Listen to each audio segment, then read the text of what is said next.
Hello everyone, welcome back to Love and Philosophy Beyond Dichotomy. This is a research podcast where we delve into all sorts of subjects relative to how we make our way in the world and navigability research.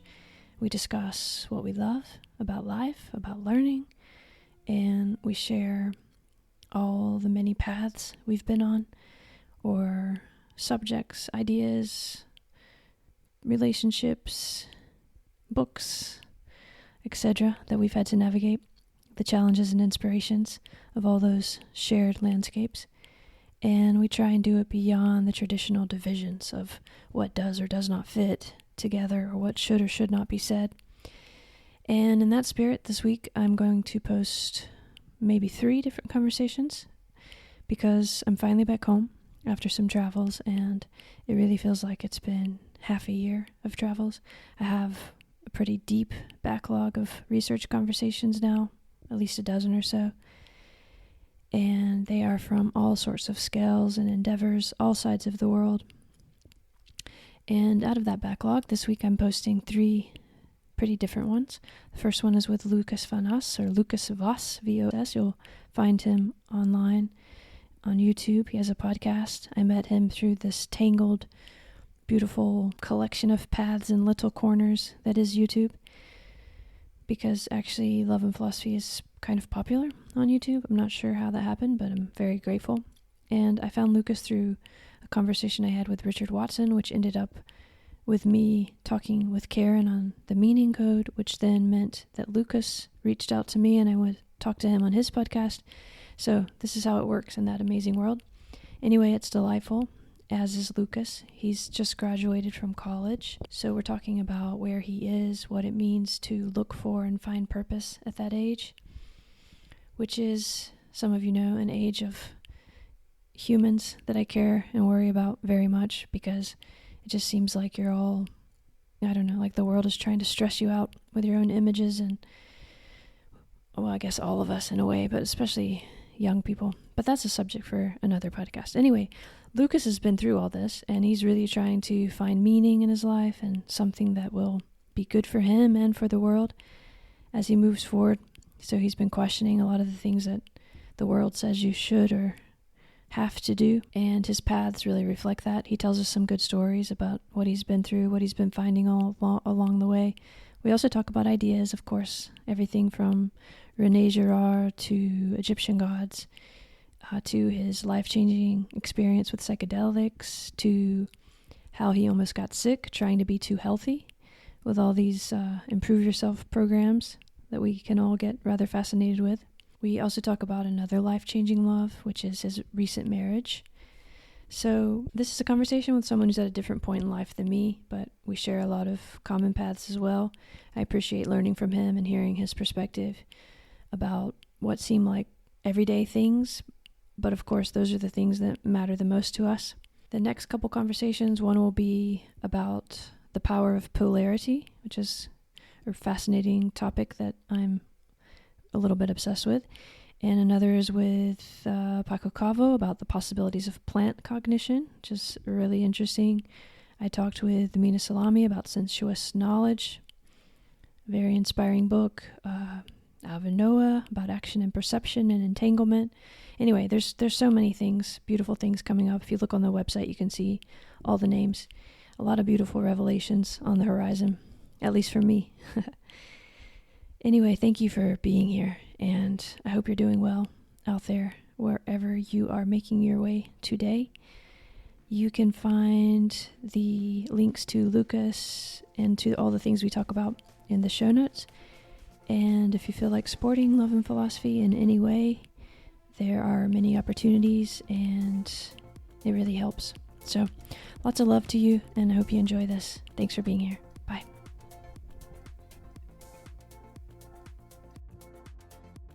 Hi, Lucas. We already said hi, but let's say hi again. Hello. We've talked before a few times, and today we just are going to talk again.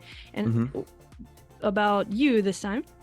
Last time we tried to talk, we talked more about me, but the question that came to mind today when I was thinking about your work, like the stuff you did with your undergraduate about Egyptology, which maybe we'll get into, was René Girard. do I remember correctly that was kind of an inspiration towards that thesis you did as your undergraduate work? A little bit. It's what A I little. mentioned to my supervisor, being like, this is one of my interests and inspirations. So do you have a topic that would fit into that a little bit? But What did you read, or what do you remember? What was interesting about about Rene Girard? Girard, Yeah. it's well, his theory about memetics and sacrifice, especially sacrifice relating more to Egypt, because I think René Girard, who I don't even know how to describe him because he's he's able to talk about difficult topics, but I think originally he wasn't even a philosopher or anything of the sort. I don't know if you know what his academic title was I exactly, but haven't maybe looked he it up. taught. I mean, it just came to me. I mean, obviously I didn't even say his name right. Girard. Sorry. I don't know how to say I'm it properly. terrible with Maybe French. it's You French, speak so French, right? just a little bit. I Yeah. have to be able to understand it for my parents-in-law. So Oh. Oh, is um, your congratulations, by the way. thank you. Yeah, my How long wife's have you been married now? how long? Let me Like, check the date. It's almost been 2 months. So wow. We'll it's get into that too. That's the love part. good. Mhm. No, so yeah, a little bit of French. But René Girard, I think he was a literature scholar slash teacher actually. But Yeah, it was anyway, definitely literature that he writes about. I think he was at yeah. Stanford and yeah, like Greek. I know there's a lot of Greek stuff in there. Hmm. And it's very interesting actually because I hadn't thought much about it, but this beyond dichotomy thing, I need to go read him again. Already I'm going to say thank you for reminding me of that because I think it's a lot about combining opposites, isn't it? And about like, I mean, that's why I was bringing it up to you, but I seem to remember him talking about that we imitate each other and that it's Yes. like, yeah, that similarity is the problem rather than dissimilarity. And that's really interesting when you think Yeah. about the And then there's themes I'm. also the mimetic of the opposite, let's say, I think, if I remember correctly. Something like It's okay if we anti-mimesis. get it wrong, but just Yeah, like we're tell getting me a what lot of comes to stuff mind. wrong. This is a while ago That's for okay. me. Everyone, we don't know what we're talking about. We're just Yeah. trying. Go look up No, that's great. Girard. No, But but I found him to be terribly insightful. I listened mostly to like an audio series he did, which is excellent. I think it may have been with the BBC before he died, but he basically goes through his work in like a couple hours, um, and that was terribly insightful, especially on sacrifice. I think he's got a very solid theory on it, what role it served, and then he connects that to mimesis. But unless I stumble over my words and trying to relay this theory, I think I shouldn't go into it too deeply because no, I think the reason I'm bringing it up with you is I'm trying to understand what you were thinking about that your professors noticed in you that then sort of oriented you towards what you study. Like, do you remember what the themes were? It doesn't have to be like specifically yeah, talking about it, but yeah, where yeah. were you? What were you thinking about? What do you care about? Mhm. So to give a bit of background, the thesis was about Egyptian theology and about specific text which contained hymns to a specific god, and that God was seen in those hymns, in the context of those hymns, as the highest God, and other gods would be manifestations of him.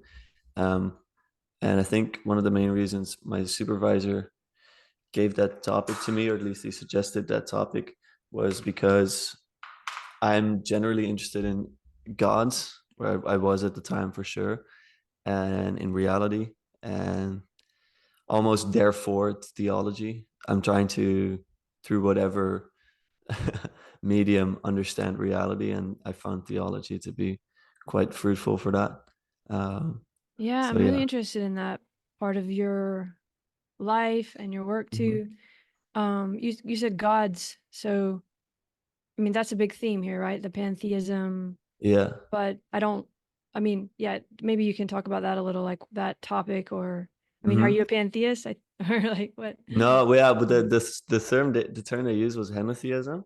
Oh, Uh, okay. that is like polytheism, but one god is taken to be higher than the other god. So there's a hierarchy of some sorts with one at the top. So even in the Bible, this view is kind of espoused, where they mention, for example, other gods, and don't quote me on this, but I think they say something to the lines of having to choosing Yahweh over the other gods, let's say. Um, could be getting this wrong, but it's along those lines. That's how first the concept was explained to me by my teacher who taught me ancient religion in my course. Um, but yeah, so within Egypt, there were times that, in this case, Amun, which was the god that I'm speaking about, was thought to be higher than other gods. And so you're still operating within a polytheistic framework, but he would be the sole ruler in a certain sense. And it's funny because this came shortly after there was something that you could consider monotheism. Some people consider it monotheism, um, way before the religion of the Israelites, where Akhenaten, which was another god, or sorry, I'm saying this wrong, Aten, which was another god, was thought to be the only god and exclusively the only god. So even other gods would be erased from Egyptian tombstones and imagery, let's say. So yeah. Yeah, it's so interesting to me. I said pantheism, didn't I? Sorry, it's Mm-hmm. too early in the morning here, and No, yeah, good. I'm on the other side of the world from you today. So, and I've been traveling, but yes, polytheism.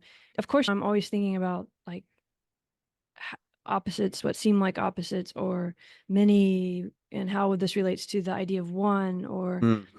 we brought up Girard and this idea of, I think he also has the idea of triangles and something with the mimetic. I'd have to look back at it, but and then in your like Christian or certain kinds of, I'm no expert on this at all, not even Mm-hmm. close, but there's definitely like the Father, the Son, the Holy Ghost. There's Yeah, you talk about, I don't think I have the terms right, but like the triad and the yeah, triunity and yeah, yeah. So are all these ways of trying to understand like a plurality of possible gods? I mean, we don't even have to think about what does God, like that word, mean when it's plural or when it's singular. I find this so fascinating, but so hard to talk about. Was this part of why you wanted to get into it too, or do you yeah. have a clearer idea of it than me? Yeah, so yeah, I think this view is kind of a reflection of my view of reality as well, which is similar to what you were just talking about of one and many. Um, One of the books that I read for the thesis is called something like that as well. The one and the many, or at least one of the chapters is. And so you've interviewed McGilchrist as well. Um, he opposes the left and the right hemisphere. And then another thinker I like speaks about multiplicity and unity. And then John Vervaeke speaks about, well, opponent processing, one. And I think he has another dichotomy that is escaping my mind right now. And then you famously have Jordan Peterson speaking about order and chaos. And I think all of these are different frameworks which I think point to, um, one, the paradox of reality, because one and many seem to be opposites, but they both represent reality of some sorts. Um, yeah, and two, I think the dichotomy of reality in a sense as well, which is what you're interested in, and then going beyond it, so transcending it in a way.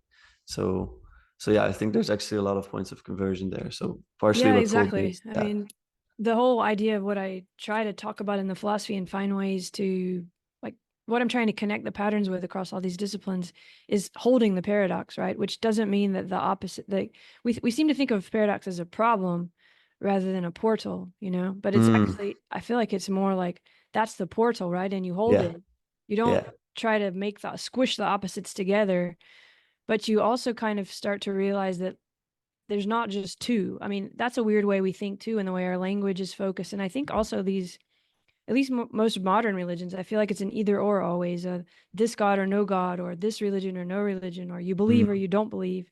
And I'm really interested in, after studying it so much, like how you see that too. Because for me, I feel like the practice we need and what I'm trying to figure out a way to approach and show in my philosophy, which is feels very important in a lot of ways, is holding the paradox, right? As yeah, a practice that opens up seeing things not in twos, right? yeah, yeah, Maybe more in absolutely, threes or maybe in complex systems of threes, right? Depending on where your position is. I don't know. How do you see yeah. it?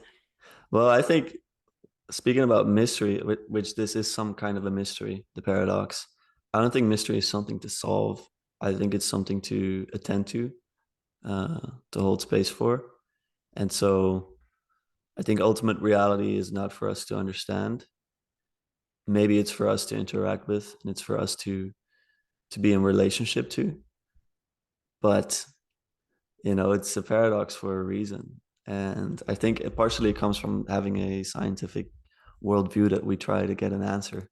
I don't Mm. think we need an answer, but I think there's a lot of beauty to the dichotomy and transcending it in some way, but that has to go beyond words at some point. So yeah, that's what I'm thinking about.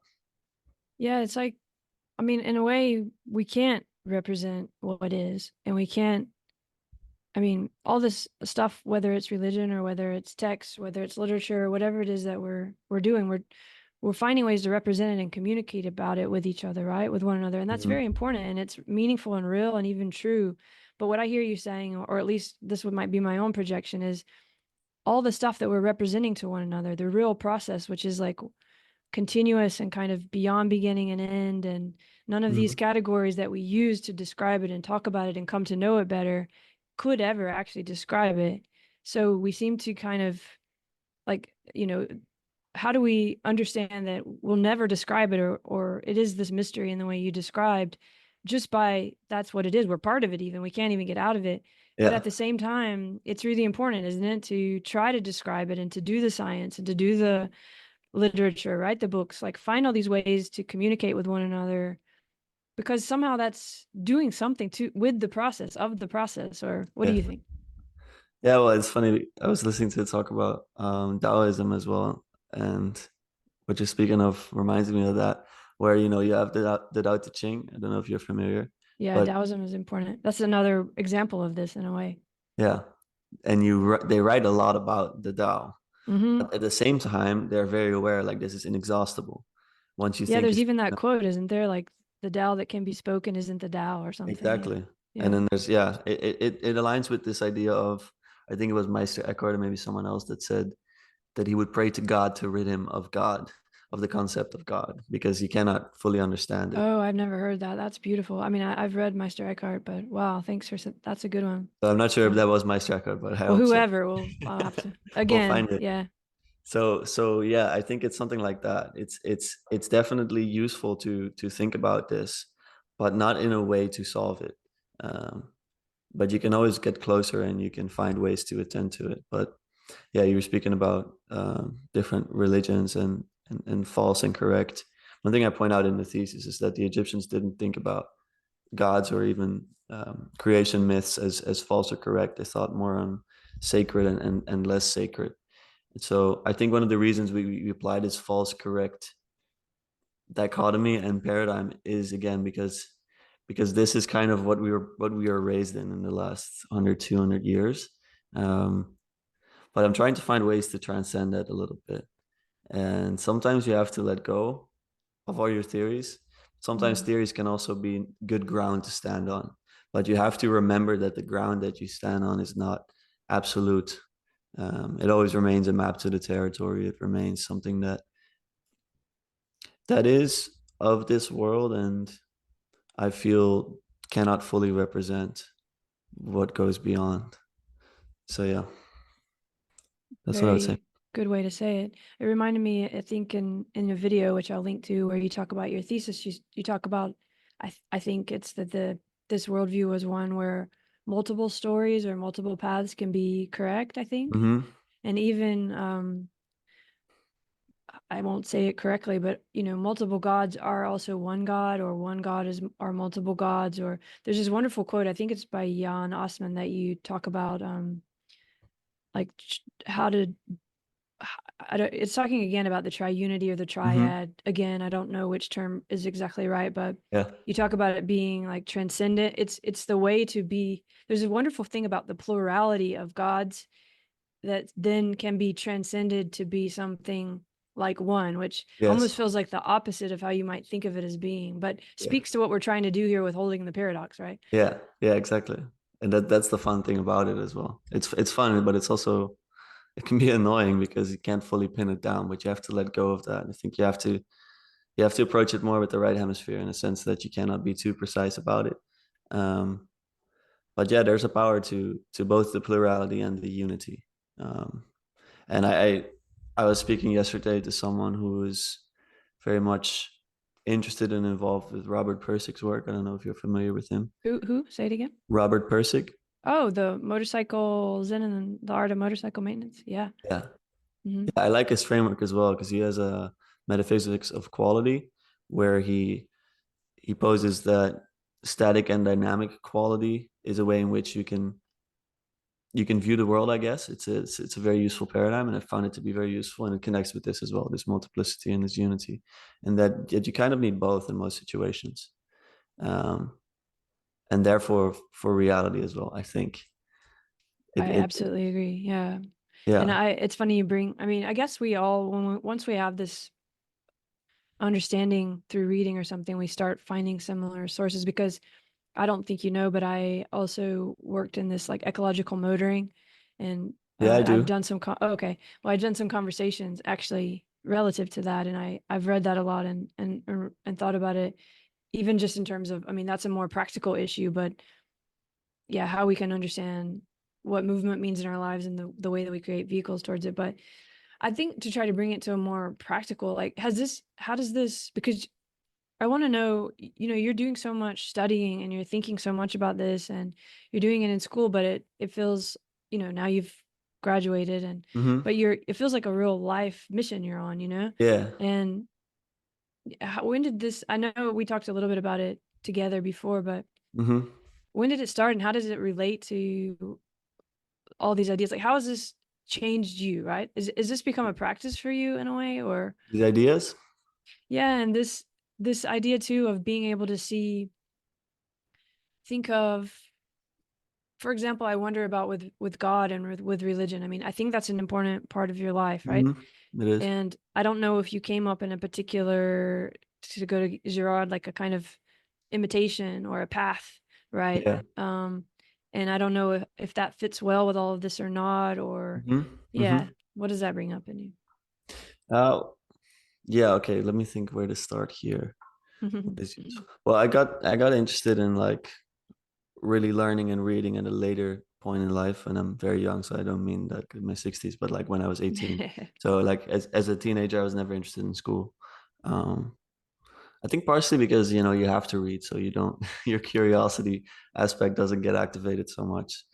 Um, so yeah, about when I was finishing high school and when I finally had like some freedom to read what I actually wanted to read, that's when I got turned on to um, a lot of these ideas. Started with John Vervaeke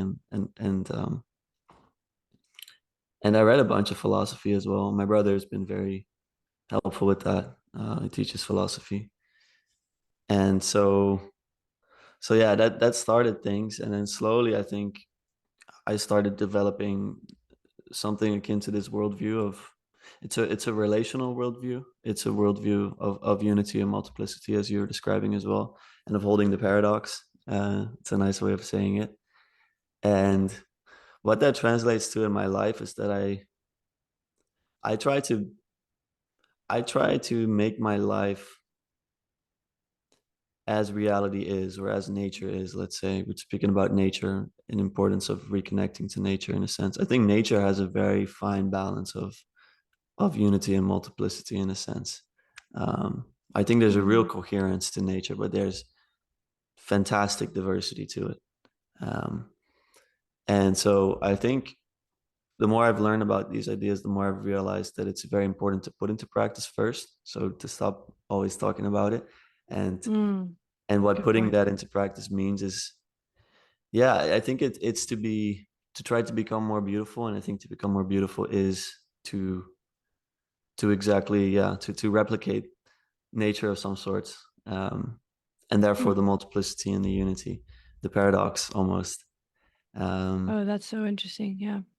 whereas that's not, I think, normal nowadays. So if we're really going to analyze a bit how a modern life looks, I think it's quite disconnected from that actually in many ways. And that was definitely the trajectory I was going on for a while.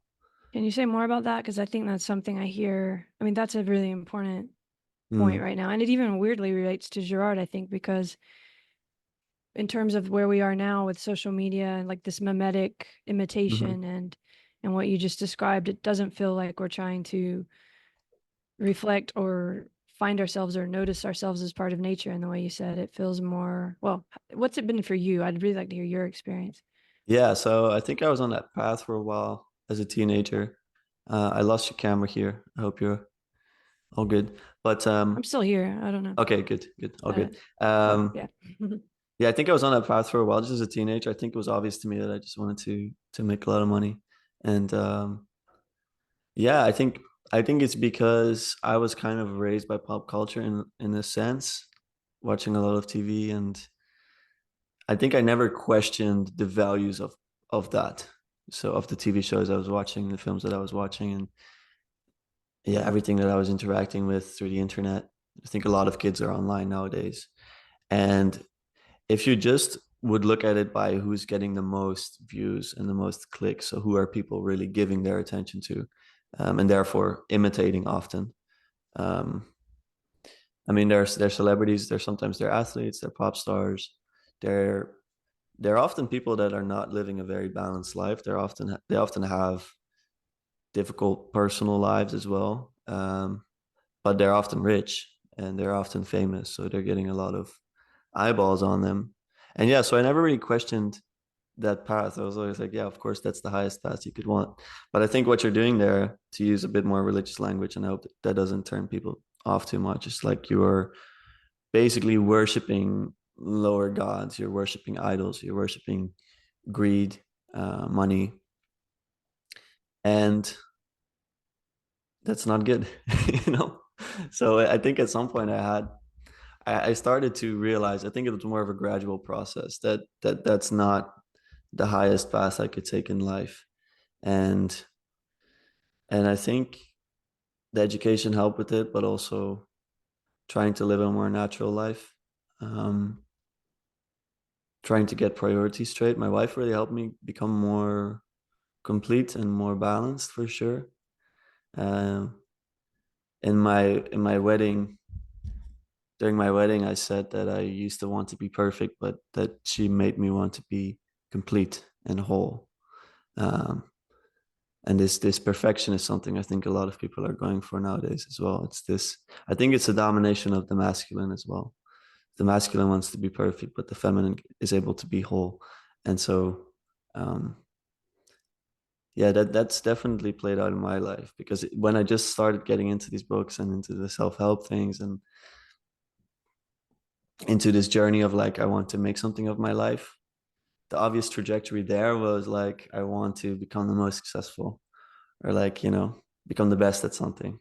But you always sacrifice something if you want to be the best at a particular thing. And so, um, in accordance to nature, I stopped going on that path, um, because anything that grows so quick as to become famous is like a cancer, um, in biological terms. So yeah. Slow time, take the time.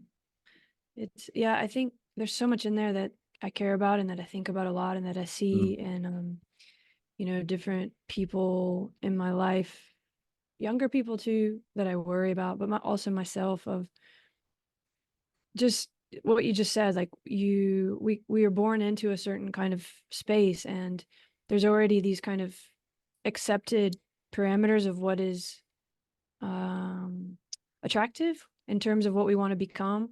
mm, And but it's I think we think because things are the way they are, that must be right, that it must be, yeah, this is very hard to talk about, but hopefully we can try and do it together because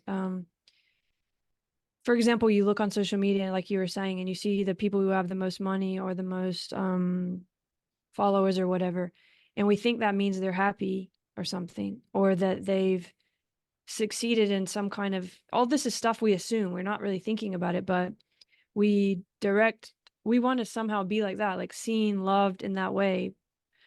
But we take for granted that that actually means those things. And it actually doesn't always. I mean, how do we readjust like yeah. our understanding of I mean, I feel like what you said about being complete and what we've been trying to talk Mm-hmm. about, what I think of as holding the paradox, what many other people that we've already talked about have different phrases for, you kind of, or meditation or what Yeah, religion can give us, you take a step back from all that and you yeah, just look at it and say, there's some, it has to do with the nature and the wholeness yeah, too. I don't know. What do you, yeah. it's No, hard to absolutely. talk about, but let's try. No, no, let's do it. I have two different ways to approach this that I like. One is the being versus the having mode that John Favicki has spoken about, which I really like, where the having mode is it's about having more things or being richer, so having more money. Um, and hoping that that transforms you. So you see that often with people that go through crises in their lives. They try to change the things that they have and they buy sports cars or whatever. Um, whereas it's much more important to focus on the being mode. So how can I be a better husband, a better wife, a better father or daughter or whatever it may be? How can I become wiser? Um, so that's one of the ways in which you can change your paradigm a little bit in the way you're looking at the situation. And another one that I like is, um, which fits with this, is it's quantity versus quality, where anything you can quantize doesn't necessarily mean that it's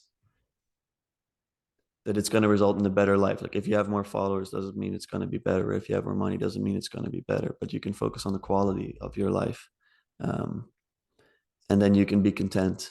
It's the same with the people that are trying to live now for 230 years by becoming half of a cyborg. And I think a lot of it is just out of existential angst or not existential angst, but death anxiety, that you're afraid of this to end. But I think it's very important to come to terms with your mortality. And I think it's inescapable. And once you do that, I think you can get the satisfaction and the contentment in life to say, okay, this was good. Um, and it's okay that it's going to finish and it's natural. So it's going back to nature as well. So, so yeah, really what we're trying to do here is to become more natural, I guess. I think it's a very high thing to strive for, and not to be reduced. So yeah, that's what I'm thinking. Yeah, I mean, again, we're trying to hold the paradox because for me, it's not that we have to become natural, but it's almost like a realization that we're more already than We are, this yeah, body, right? yeah. And we are part of it. And how do we notice it and come to know it, or how do we come to understand that our completeness is actually what you were just describing? It's the being, Hmm. the being and the having when are the same in a way in this paradox. So when you stop separating like yourself from Yeah, nature. yeah, I don't know how to describe that, right? yeah, yeah, yeah. You're right. No, but you're right. I mean, separation is one of the things that, well, many different religions or schools of thought was described as an illusion in a sense. Um, I'm not sure about that exactly, but it of course depends on how you look at it. But separation definitely is something that it's kind of false on one level of reality when we're talking about unity, for example. In a way, we do have a unity. Um, it's about learning to see the separation for an image, for not a for basically a useful fiction, but um, learning that we're actually, or realizing that we're actually one in a sense, and then you would never hurt yourself, hopefully, so you wouldn't hurt another, and that would hopefully result in a more harmonious existence. That's something to strive for. It's like it's really significant, something to strive for. It is, and I mean, even these kind of practices can become, how do I say, not static or dichotomous, but it's I'm trying to think of like just in real life, okay? Because Hmm. it's wonderful to be in this space where we agree and we can talk about these things, but the way that the patterns are set at the moment, or the way that the paths that we come into, right, work in a certain way, and until we can all have this way of stepping back and realizing, which could happen fast, but to shift those patterns, then one feels like they need to fit in, right? So I don't know if Hmm. you've experienced this or how you've dealt with it, but you're a young person, the world is telling you have to decide who you are and create your Hmm. story and what are you going to study and where are you going to work, and Yeah. you got to make money and how are you going to pay the bills, and Yeah, And sometimes all of what we're talking about is the way to deal with all that pressure, but it's a lot of pressure, isn't it? And it is. it's hard, isn't it, to understand that this can be helpful. I mean, maybe the more of us talk about it and are doing it, the more the patterns start to shift. But has it been hard for you? Because maybe listening to you and looking at you, one might think, oh, well, he just kind of had an epiphany and he's living his life in this way. But Uh, that's a very good question. Um, I'm very fortunate, first of all. I think I'm well surrounded. I've always had good family around me, um, giving me giving me people that I know will love me no matter what I do. That's, I think, very powerful to have. A very useful, something I can always rely on, and I know that. I'm also lucky in terms of personality. I'm not neurotic at all, so like I don't get very fussed about what other people think. But that also had to do with the certain lessons that I went through in life, because I definitely feel like I was the opposite as a kid or even as a teenager. Um, yeah, I think it was around this time where I was, finishing high school and I had time on my own. This was as Corona started, so having a lot of time there, um, and just basically thinking like I should not let my life be guided what other people might think of me. Um, that's not to say I won't listen to what people think of me, or that I don't hear my family when they're concerned about me. But if you don't love me, then there's a good chance that what you're saying about me is not to lift me up, but actually to destroy me, or to want to, you know, maybe it's more coming from your own limitations, or maybe it's coming from envy, um, that you're voicing what you think about me, or all these things. So were people yeah, doing this to you at the time? I mean, were there actual people that you felt, um, or was it more of this media kind of thing that we've been talking I about? think a Or lot of I think a lot of it is like you think people are doing it. So it's your own imagination of what people are saying or thinking about you that are holding you back from changing your life. Sometimes they are actually people, but it doesn't really matter so much. It's more about your own projections and your own thoughts. And I was more interested in stopping those thoughts than stopping those people. For me, that's it's fine interesting. if people want to do that because it's their own issue. And actually, I would love to help them with that. But it's more about what you construct in your own mind that can be extremely parasitic. Is Um, that connected to what we were talking about in terms of all the movies you'd watched and all this yeah, idea you had of what yeah. success was supposed to be, and you comparing yourself to that somehow? Yeah, you're planting patterns in your life where they're being planted by the content you consume and the people you surround yourself with. Mm. You start to create expectations, of course.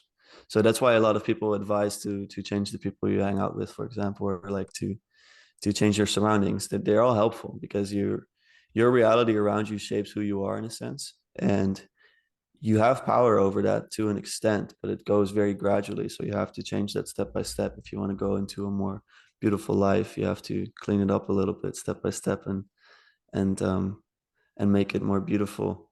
Well, that's And kind of a so, wonderful realization, isn't it? That, I mean, it seems kind of simple, but you had to have it, right? As you're yeah, describing it, just to step back and think, okay, everything I'm reading, everything I'm opening my phone and looking at, all the conversations I'm having, these are patterning my life. And yeah, it feels like you don't have agency over that because you don't at first. You're just pushed into it. And, as yeah. kids, we don't even have a sense of self yet. And through Mm-hmm. language and sociality, we develop the agency to question ourselves, listen to our thoughts, or we're just still stuck with them. Like we Yeah. can't separate we don't know that our thoughts are not us, right? That's Mm-hmm. a realization to have.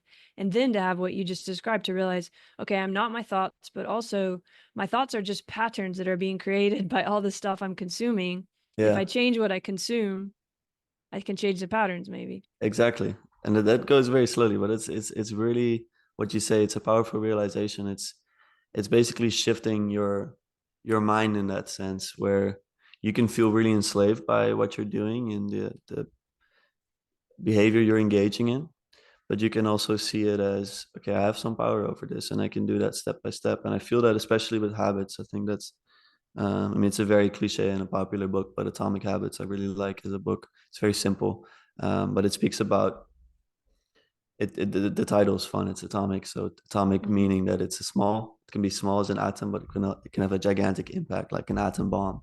So you can change small little things in your life to make massive changes, because everything you do, especially if you do it habitually, compounds over time. And so, yeah, I found it to be an extremely empowering way of thinking. And that started me off on the self-help type of thing. Oh, was But that then, one of the first books you read, Atomic Habits? no, not necessarily, but it's in that Okay. sphere. But You know, that it's, idea in general, yeah. yeah, And it exactly. So is, I it's, think it's a very clear way of just like I think about habits all the time because we don't yeah, usually think of thoughts as habits, but they are. they And are. that connects to this whole like body and mind not being dichotomous, but being Hmm. still being distinct. But we Yes. understand with our bodies when we do that we have good habits or bad habits, but we don't understand that our thinking is that way too, and that it's also just as kind of constrained or unconstrained by the conditions in which we put ourselves in terms of Mhm. those thought spaces, right? Yeah. Yeah, absolutely. And you can see how the things you do with your body can shape the way you think. Absolutely. Yeah, It, that gets to the nature because as you've been talking a few times, I've thought of the shorts that you mhm. often produce, and they're very natural in a sense of like one can feel a different habit, right? Yeah. Through usually visions of nature, whether it's, I don't know, a landscape or some rain, or is that on purpose? Has that been part of your repatterning your habits of emotion and thought? The shorts that I The post. way you see the world, right? Because the Yeah. shorts are just Yeah. little Yeah, yeah, visions for from sure. your mindset, No, kind of. I I mean, would say so. I think like nature in general, just viewing nature, I think it sets you straight, you know. There's something about it. It's really extremely transformative. well, being Uh, out there and noticing it, right? Just yeah. actually not walking through these spaces caught in patterns of thought, but looking at them. I feel like that's what you're doing with the camera. You're like, look, guys, like, look, Yeah. girls, look, people, look, Observe. everyone. Yeah. Yeah, it's observing, it's attending, and that's what I'm saying about the mystery as well. And the mystery is all around us, in a sense. So you can attend to it at all times. But I think especially in natural places and in sacred spaces as well, um, it can become present to you more easily. You know, there's people that can meditate on a busy street, you know, but going to nature actually affords that type of mind state much more easily. And so yeah, that's extremely important to me. Actually, I live just next to a forest. I'm looking out on it Mm. now and close to a Oh. beach. So it's actually very important to me. When I was gonna start studying 3 years ago, 3.5 years ago, I didn't care so much where I lived. I just looked on the map wherever there's green because I just knew that would be an important part of my sanity. Oh, Um, that's great. yeah, And probably made a big yeah, difference. yeah, for sure, absolutely. So how did you, so you, let's say it was your teenage years before you started studying when you started changing Hmm. these habits in a way. And I'm interested in how that brought you your path because you're kind of changing your path. You're changing this mimetic triangular Yeah, thing and how did that bring you to to love, right? I mean, there's many kinds of love, but if I feel like you've discovered a love that's opening you as a person, that's yeah. what you just said, right? That's helped you in the ways you needed. So I'm wondering Hmm. how where these paths found one another. Yeah. Um, Yeah, no, that's a good question. It's really not obvious based on where I was going because I was onto the track of the self-help, and um I still see a lot of I see it actually becoming more and more popular nowadays. The waking up at 5 a.m. and the hours of running. That's what I was in for a short time. So what happened was I actually had a very fortunate experience with psychedelics, a specific psychedelic called ayahuasca. I don't know if you're familiar with that. yeah. Um, yeah, that I've was never quite done a it, but I gamble. know. Yeah. Hmm. I've never done it, I have to say, but I know it. Yeah, Mhm. that was a big gamble for me because I was 18 or 19. No, I was 18 when got really interested in this, where I just heard people transform, and I was at this time still very much stuck in a materialistic view of reality, reductionist view, let's say. Were you Um, already waking up at 5 a.m. and doing all that? Were you yeah, okay? So you were in that's that kind of a yeah, I was in mindset. that zone, like working in Do the you want to morning. unpack that just a minute before? Because you kind of brought it up, and I know what you mean because people get we can also turn our attention to becoming obsessed with what we think of as healthy habits, which isn't really Yeah. what the answer is either. Yeah, that's where I was at. Absolutely. Okay, why So don't what you happened unpack was, that a minute too? yeah, absolutely. So I just finished high school and got into self-help, got into reading those books. They were mostly nonfiction, just helping, uh, just trying to become healthier, I guess, and also richer. So I was reading a lot of investment books, and really it was a very materialistic way of being if I look back on it, because it was focused on the biological and the financial in a sense. But yeah, I got inspired by, certain individuals and certain ideas of optimization of health, for example, um, which ironically doesn't take into account so much the social or the spiritual. Um, but yeah, I got inspired to squeeze out every part of my day, becoming as productive as possible. I've always liked a little bit of structure in my life. My mother always told me that I like structure, and so I started just planning out my days, like all of my day. Every So minute yeah, yeah, almost on the hour, let's say. to So I would be even most productive and optimal in terms of exactly getting to just yourself get in the most shape out of and it. And that was actually, like, looking back on it, I always tell people that that was actually really good for me, but it had to be temporary. that's a good point too. That's to this either or. It's not that that was bad, but Yeah, yeah, it serves a function in a moment, so that being imbalanced is not always bad, but it has to be in service of something else. And so I would wake up at 5. I would run. Sometimes I would run half a marathon just on a Wednesday, and I would. Um, I had a job that I worked just in the morning, and I would play piano every day for an hour. Somehow instrumentally, like not even playing piano for playing the piano, but just playing piano to become better. And language learning, and I would read a certain amount of pages every day, and um, there must be other habits that I'm forgetting about, but just yeah, I basically that understand. was Yeah, a it phase was of on my life. all in all aspects trying to improve, right? Yeah, Optimize. and it was good to a degree, but at some point, my brother, who I bless my brother, I love him to death. He would always just try to steal, and not steal, man, to play the devil's advocate a bit with me. To be like, okay, but hey, you haven't spoken to your friends in this time, and like, is this sustainable? This type of path, and yeah, he basically always has helped me get a bit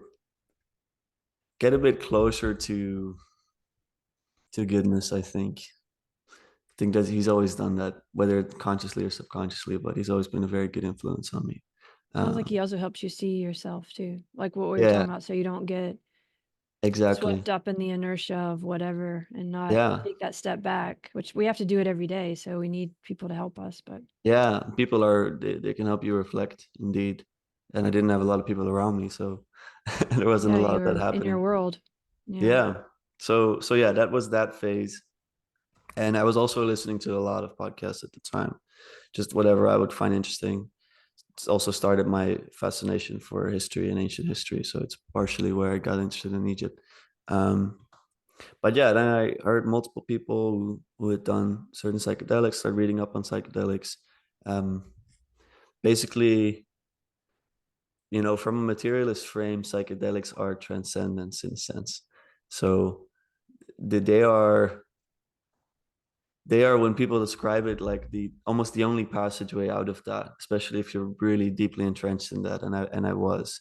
So whereas I think a lot of people are just more, um they're just a bit more open and a bit more in tune with their spirituality, they might not need such a blast of something, and such a breaking of the frame as I had. But I feel like I really did need that, or at least it turned out to be extremely fruitful and helpful for me. So I got interested in that, and I did a session just in my country, and The yeah, Netherlands is that really got me good to. for that, isn't it? For Sorry. the Netherlands is a good place for being able to do that in Well, I was a actually safe still environment. illegal. It was still Yeah. illegal, but Okay. it's Yeah. better than other places for sure. Like, Yeah. it's Yeah. in Dutch we have this saying that illegaal, maar wel gedogen. It means something like it's illegal, but it's kind of condoned, like it's okay. Mm-hmm. So like they had a public website and everything, so you could just do it. But yeah, I did that, and that basically showed me, it convinced me that there was so much more to reality than I could have ever imagined. And I think it really opened up my view of reality. I think it broke a lot of frames, a lot of, those, when I spoke about the ground that we stand on, that's actually useful fiction, it kind of blasted away that. And then it leaves you with this blank slate almost. And that's why there's a negative potential there as well. Mm-hmm. People get into Mm-hmm. cults. There's Because danger I to guess it that could as be well. scary, right? If you don't know, then you don't know what to hold on to if the patterns have suddenly opened like that. Exactly. Exactly. So you come out of it with, at least I did, with an overwhelming feeling of love, but also a certain sense of confusion. Like I couldn't speak for Mm-hmm. 2 hours after it, and I Oh couldn't believe gosh. that the apple that I was holding in my hand was real, and and things like that. But I was extremely opened up to, for example, my religious upbringing. I had much more sympathy for it when I came out of it. My parents, they picked me up, they prayed for me before, and Oh, that's very it's very important. sweet. You have Yeah, family to support you because a lot of people feel like they yeah, have to hide it from everyone they know and yeah. No, they or didn't. They family actually, wide. they were very, very supportive, but also very worried. Yeah, Uh, of course. Of course. but yeah, I was at past 18, so they had to. Right. Why did you choose ayahuasca, can I ask? Because you could have done something like some kind of mushroom or I mean that is legal in the Netherlands and Yeah, that just ayahuasca seemed just like the most intense possible thing, that I don't think anyone does it coming back like, oh yeah, it was okay. Like almost everyone comes out of it with like a complete transformation, and that's what I was looking for at the time. right. Um, Makes so sense. I've always been a kind of 0 or 100 type of person. Yeah. I was about to say it fits with the way you were doing Yeah, the habits beforehand and so on. exactly. So mm, And I still makes am sense. that to a certain degree, but I try to Mm-hmm. minimize Well, that a bit. it's But good to yeah, just so know it's part of you and embrace it and channel it the right way, I yeah, guess. you can channel it properly. Mm-hmm. Exactly. But yeah, I was very well surrounded afterwards as well. This is when I got into John Faveki. This is when I got into philosophy and theology. And I think doing that after having broken open your worldview can make you so much more open to different theories and views of reality that I How did you think find John Vervaeke, by the way? You've mentioned him like 3 or 4 times, and to be honest, I'm taking it as a sign I need to now I listen think you and would read love to him. speak So, to him. I think you would make for a great well, I need to first study him. So maybe you yeah. can recommend where I should Yeah, start, I or will well, let's recommend hear anyone your listening yeah his YouTube series, which is extremely popular. It's called Awakening from the Meaning Crisis, in which he basically awakening from the meaning crisis. the meaning crisis. Okay, Yeah, so the taking meaning notes. meaning crisis is something he's really popularized as a concept that we are currently in this day and age suffering from a crisis of meaning. And he is a cognitive scientist as well as a philosopher. So I think he's got an MA and a BA in philosophy, I'm pretty sure. And then he had a PhD in cognitive science. At least Well, he's well versed in both of those. And he mm-hmm. does, in that series, he runs through basically almost a history of thought, but he connects that to meaning making and to cognitive science and to Oh, practical wow, things that you can do in interesting. your life. But yeah, he's very influential. He's been very influential on me. And the way I got into touch with him was through my brother, who is, more philosophically oriented. So he's always recommended me people to Mm. listen to or music to listen to or things to think about. And he's always kind of, poked holes into my worldview every step along the way. So that's been very helpful. Um, but yeah, that's when I got into all of that. And then because I was so well surrounded as well and I had my father to talk to, my father's a theologian. I had my father Oh, to your talk father's to feeling. about some So, mystic texts. so you Some, came out of this space where you realized there's much more to the world. There's mhm, much more to everything, I guess. Your yeah, patterns were kind of, you realized those patterns were patterns, which is a way of like almost opening to what patterns am I going to create. And then yeah, you started with these conversations with your family yeah. and And listening, conversations. Yeah. yeah, just trying to, yeah, exactly. Listening to other people that are wiser than I am and smarter than I am. And then speaking a lot to people that I loved. And my father was helpful so he's a theologian, and I went through the New Testament with him as well as through Gnostic a Christian Gnostic text. And I was just You reading went that and through both, crying. like you both sat together and every day or some or often, We and did a weekly discussion of just one chapter of the New Testament. We did that that's for a beautiful. while. So we Oh went wow. through that and just trying to help me to understand, because I had so many hangups with the faith that I was brought up in, and Mm. I've come much more at peace with it. I'm not a churchgoer at the moment. Maybe I will be, maybe I won't be, because I still have some issues. But I've become much more comfortable with my Christian identity and a lot of Christian ideas through him and through that experience, because it allowed me to see it in a different way. Whereas before I was approaching it as a scientific equation and a book full of forensic facts. Now I think I can see it as an extremely powerful. Um, I think I see the Bible as symbolically extremely powerful and true on some level in many cases. But yeah, he helped me a lot with that. And then I was very positively influenced by a lot of people online. And then I got started on talking as well just a year ago. So now I just like to speak to people as well. Um, but I've gotten a bit away from the ideas and a bit more into the personal. Because I think, like I told you earlier in this conversation, there's only certain lengths to which you can go with talking about this. You can do it very beautifully with trying to hold the paradox and attending to the mystery and using words to refer beyond words, but that doesn't always happen. And I feel like with the personal, there's something really beautiful about individuals where I feel like they're irreducible in some sense if you let them unfold in front of you. So their wholeness. Um, so yeah, that pulls me a lot nowadays as we're almost wrapping up. But yeah, There's no that, rush. It's okay. Yeah. so yeah, Well, it's almost I mean, we hadn't said the word, but when you were talking about with your dad and these study sessions, but also the way that you started listening, I guess it feels like love to me. It feels yeah, like a space of love in terms of letting your parents love you, mm-hmm. and maybe also accepting that love from not without it needing to be quantifiable or Yeah, scientific. yeah, And I guess that has to do with the way you feel about yourself, right? To go back to that theme of that way you were being hard on yourself, criticizing yourself, trying to live up to other patterns that don't feel like love to me. Does that make mm-hmm. any sense? Yeah. Love became my biggest. To love became my biggest goal, and to spread love, um, and it still is. I think to embody it, and I think it's at the foundation of reality, because I see reality as relational, and I think love is essential in that relationship. So um, You feel before like we end that's what as you're well, doing in your conversations, opening that space somehow, or trying to learn yeah, how to sit in that space, or yeah. The one of the most important things about the podcast that I do, which is very small scale, also for a reason, is that relationality is the most important thing to me in the podcast. So getting to know people and to let them be heard and to hold space for them.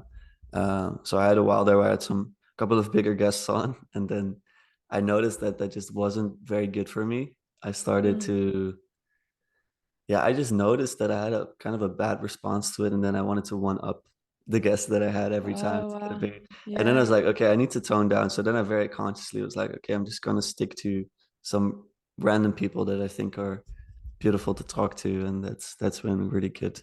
Um, and so that's actually a really nice practice in my week, but it's actually something that I try to do offline mostly. Uh, there just happens to be one conversation every week that I record so that I can speak to some people overseas and some people that I'm particularly interested in. But it's been really gratifying and fun to do and meaningful. It's the way you want to live your life then, and is in conversation in this way or something. It's Or a part of life, and it's a way to make relationships and to strengthen them and to maintain them, to talk. I think conversation is and well, it can be beautiful, and I think communication is really important. And I'm trying to talk to so many different people to somehow transcend the separateness and to come to a reality that's a bit more connected. And I think that's something that is the opposite of what our society sometimes feels like, especially with the digital age and with people feeling that uh, their neighbors are their enemies sometimes. Mm-hmm. Yeah. Yeah, I mean, just from my perspective, to see someone who's so young and who's trying to find a different way to set different patterns, right? Not just going with the inertia of assuming this is good and this is bad and this is cool and this is not. And because, just by doing it, you start to open up the fact that that can be done, right? That's a Mhm. possibility for other people that are around you. And I don't think is it an easy thing to do? Or, I mean, something I was wondering about before we talked was like the pressure you might feel from positive things, like that you're, for example, the way you look, right? That people expect you because of the privilege you talked about before, or because of even being like handsome. We once talked about that you were modeling and stuff, and that's a lot of weird pressure. Yeah. These things that people don't think of as like pressurized. I wonder if this has helped you deal with some of that too. Because when you were talking about like with the guests, right, where you want to one up, um, there can also be a way in which when you do have success, or when people do see you in this way that the old you would have wanted more of, that Yeah. that becomes pressure. Do you know what I mean? Yeah, I do. I do. Sometimes it comes back. Like I'm still doing a little bit of modeling and I had a job recently. And, I noticed it as well myself. It was like, oh, this could actually be something. But then I'm like, well, and same with the podcast. There's lower parts of me that then want that. But I think the higher part of me is always more dominant and I feel more aligned than I used to be. And so right now, to speak more practically, I was asked to go to Italy in September and October, for example, to work. For a And shoot or instead, something? Yeah. well, yeah, to live there for 2 months and to do a lot of castings and to really stay there for a Oh, bit. okay. To actually be in the. Yeah, and I've done it before, and it was a helpful experience. But also after that, I was like, this is not for me. Um, and so then there's a part of me is like, well, you should really do that. But then in the end, I've decided to walk a different path instead, and I said no to it, and I'm now going to become a school teacher. So that's Oh, something I'm. really? But I was yeah, gonna ask about, yeah. So yeah, yeah. Tell me a little more about that. Before you do too, have you? I mean, there could be a way to that it's not either or for this stuff too, isn't? Is yeah, yeah. I do if a little bit. Like it's okay. It's just it can't it's the way be. you're thinking about it, I guess, isn't it?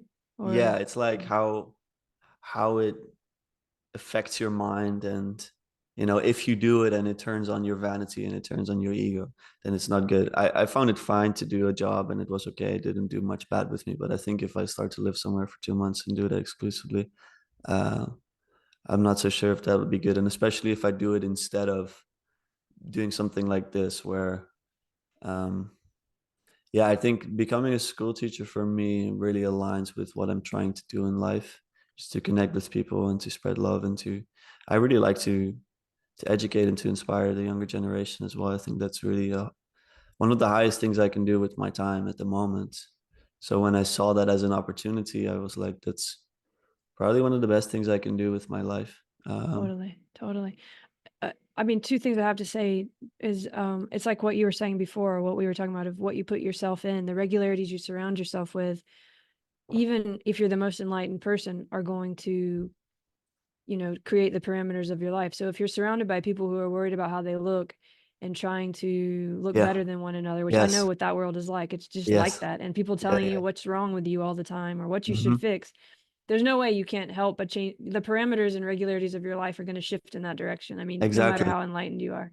And it's It's not an that it's a excellent bad point. thing, but it is a choice, right? You step back enough to know, okay, I'll be making the choice to be setting those parameters in my life.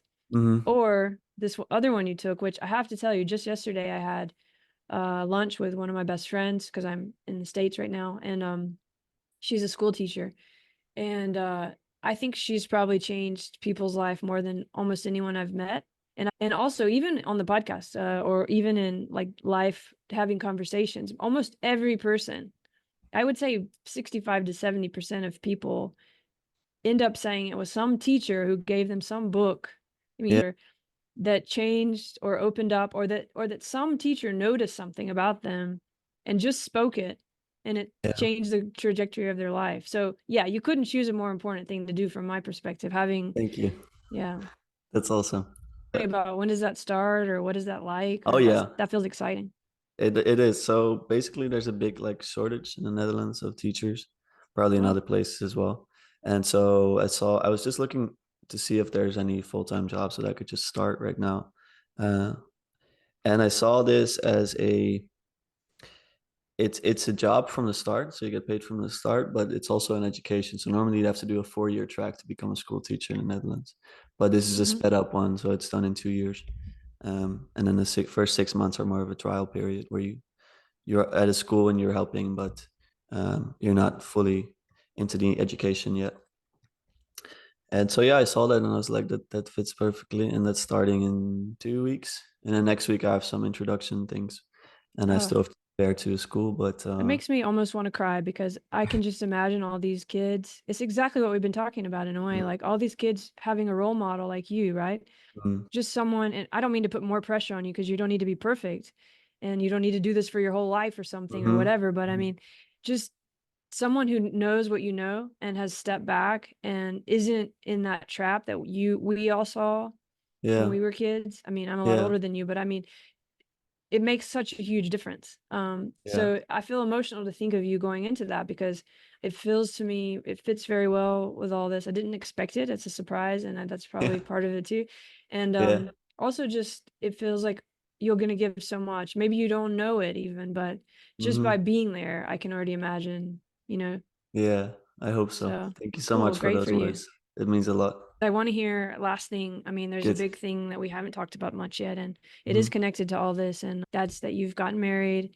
Yeah. And so how do you see that relationship and that source of love when it comes to these other things? Has it, because I feel like you and your wife have a lot of conversation, not online. I mean, not Mm-hmm.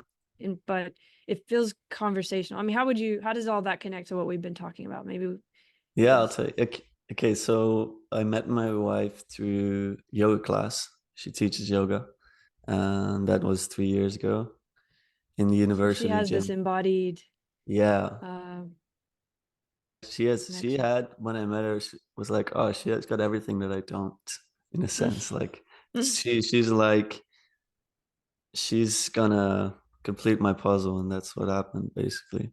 And I first met her thinking that she would never be interested in me. She's a bit older than me, and I was a first year student, so so we got to build a solid bond first, and we spoke a lot after classes, and I would just ask her questions about yoga and about a bunch of things. We had a lot of meaningful conversations, most of which like I forgot the content, but I remember the connection, and that was always very profound and very powerful.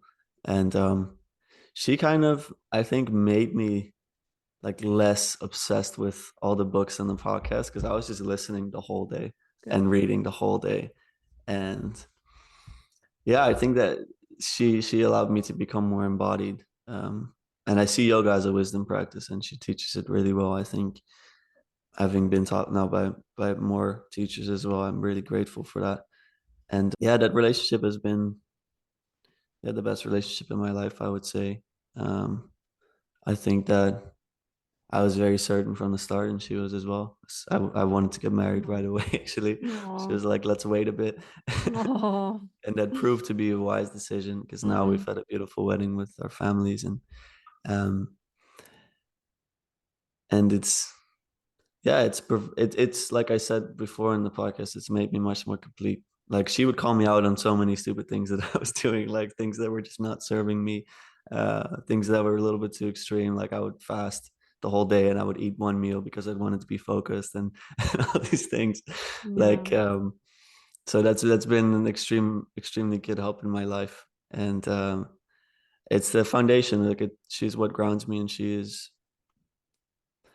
like my favorite person to talk to. And so I'm very privileged to have her. She's just right behind over there somewhere.